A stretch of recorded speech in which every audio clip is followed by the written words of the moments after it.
Hello' বন্ধুসকল, এতিয়া ৰমজান মাহ চলি আছে। ৰমজান মাহত আমি সকলোৱে ৰোজা ৰাখোঁ।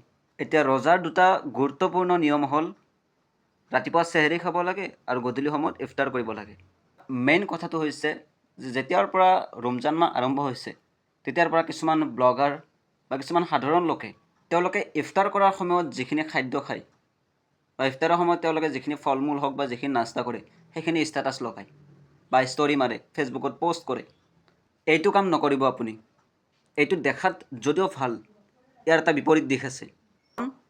আমাৰ লোকসকলৰ ভিতৰতে, আমাৰ ৰাজ্যতে হওক বা আমাৰ গোটেই পৃথিৱীতে হওক, এনেকুৱা বহুত মানুহ আছে যিসকল বহুত দুখীয়া, দৰিদ্ৰ। তেওঁলোকে কিবা কৰি দিন হাজিৰা কৰি পেলাই ৰোজী ৰোজগাৰখিনি মিলাই আছে। তেওঁলোকৰ হাতত আপোনাৰ যে এই ফল মূল আছে, এই ফল মূলখিনি ক্ৰয় কৰাৰ কাৰণেও তেওঁলোকৰ হাতত কিজানি পইচা নাথাকিব পাৰে। আৰু সেই ষ্টৰিটো যেতিয়া তেওঁলোকে হয়তো দেখিব বা প্ৰত্যক্ষ কৰিব, তেওঁলোকৰ মনত কি হ'ব, এটা সৰুকৈ হ'লেও দুখ লাগিব। আমি সকলোৱে এই বস্তুটো পৰিত্যাগ কৰিব লাগে। ব্লগ বনাই আছা, ব্লগ বনাই থাকা, কিন্তু খোৱা বস্তুখিনি নেদেখাবা। তুমি কি খাইছা, কি খাই ইফতাৰ কৰিছা, এইখিনি বস্তু নেদেখাবা। চ' ৰোজা ৰাখিছে ভাল কথা, ৰোজা ৰাখক, আল্লাহৰ কাম কৰক, খালি ইফতাৰৰ বস্তু কি নকৰিব, ষ্টেটাছ নামাৰিব। ধন্যবাদ।